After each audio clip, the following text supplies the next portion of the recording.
วิธีบรรเทาอาการหรือว่าบาดแผลเนี่ยนะหลังจากที่แม่พาเกิดเนาะสำหรับแม่ที่พาเกิดโดยเฉพาะเนาะตัวนี้เนาะวิธีที่1ก็คือแม่ประคบร้อนหรือว่าประคบเบาๆเนาะโดยใส่ถุงน้ำร้อนเนาะหรือว่าแผ่นประคบร้อนนะมันจะช่วยผ่อนคลายกล้ามเนื้อและลดเข่ง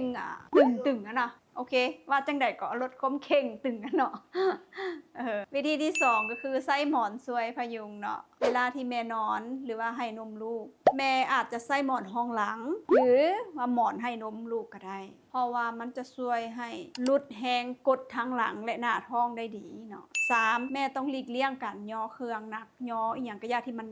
หนักๆว่าง่ายๆย่อหนักนั่นแหละเนาะโดยเฉพาะ2เดือนแรกยิ่งเดือนแรกนะห้ามเด็ดขาดเลย4ก็คือนวดผ่อนคลายหลังจากที่แผลหายดีแล้ว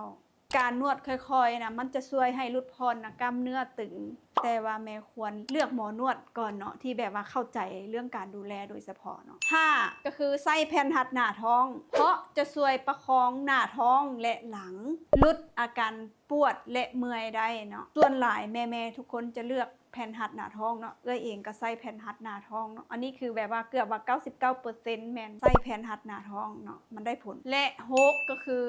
ถ้าหากว่ามันเจ็บตลอดเจ็บลงขาปวดลงขาสิเนาะอันนี้คือมันผิดปกติเนาะแม่ต้องไปหาหมอปรึกษาท่านหมอด่วนและนี่ก็คือ6วิธีช่วยบรรเทาอาการปวดแผลหรือว่าปวดหลังจากที่พาเกิดเนาะ